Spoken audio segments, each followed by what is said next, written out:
సైతాన్ మనసును పెట్టేసింది. ఏమంటో తెలుసా, ఇక్కడ నీకు కుర్చీ వేసి కూర్చోబెట్టి కూల్ డ్రింక్ ఇస్తే పదవి ఉంటే చాలు. ఇది భూ సంబంధమైనదా ఆత్మ సంబంధమైనదా? ఇక్కడ నీవు అందరూ నిన్ను చూసి అబ్బా ఏం వాక్యం చెప్పావన్నా అంటే చాలు, ఏం పాట పాడేవన్నా అంటే చాలు, ఏమి ప్రార్థన చేసేవన్నా అంటే చాలు అని ఇక్కడ వాటికే మురిసిపోతున్నావు. కాదనట్లా, కానీ ఇక్కడది ఇక్కడే ఉంటుంది. కానీ నువ్వు ఎక్కడికి వెళ్ళాలి? మనం ఎక్కడికి వెళ్ళాలి? పరలోకానికి వెళ్ళాలి. హల్లెలూయా.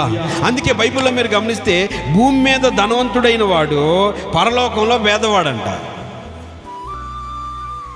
ఈ భూమి మీద దేవుని కొరకు పేదవాడైన వాడు పరలోకంలో ధనవంతుడు. హల్లెలూయా.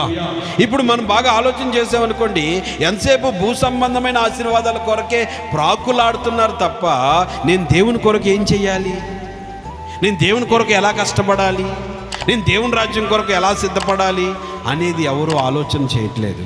అందుకే బైబిల్ వాక్యం అంటుంది, చాలామంది నడుములు వంగిపోయినాయి కాబట్టి ప్రభు రాకడ సమీపం అవుతుంది, మీ నడుములు ఏం చేయాలంట? కట్టుకోండి.